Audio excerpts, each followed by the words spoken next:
So part 2 of what is Carnival of Compassion. Well, maybe one of the ways to explain what it is how I plan to do it. Explaining how I plan to do it might make it clearer too.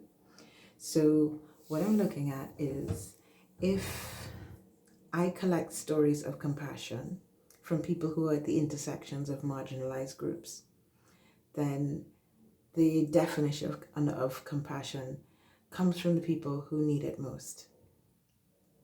And that way we can't get it mixed up with pity and, light versions that don't really change anything for anybody and don't actually heal distress.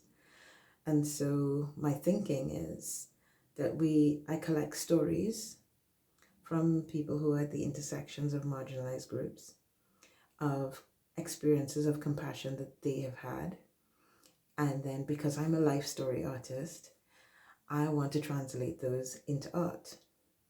I also want to link them to behaviors and characteristics of compassionate people that I found in my research. Some of those behaviors are things like compassionate people have boundaries, they believe that everybody's doing their best right now, things like that. So as I link those stories to aspects of compassion and characteristics of compassion, and then create this life story art about it, but I don't want to do it with just me, because then that's just me interpreting somebody else's story. No, I want to get other artists who are operating, who themselves are at the intersections of marginalized groups and who are in other disciplines than my fine art mixed media approach that I use.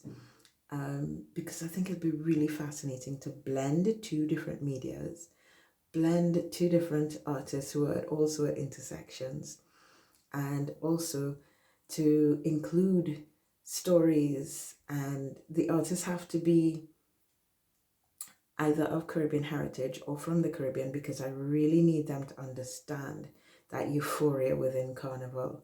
So they must have that sense and understanding of Carnival so they can translate that into the work.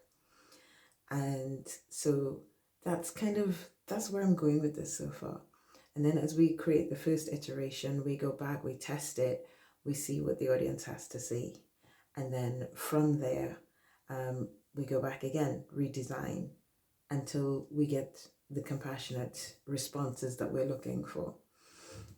Cross fingers.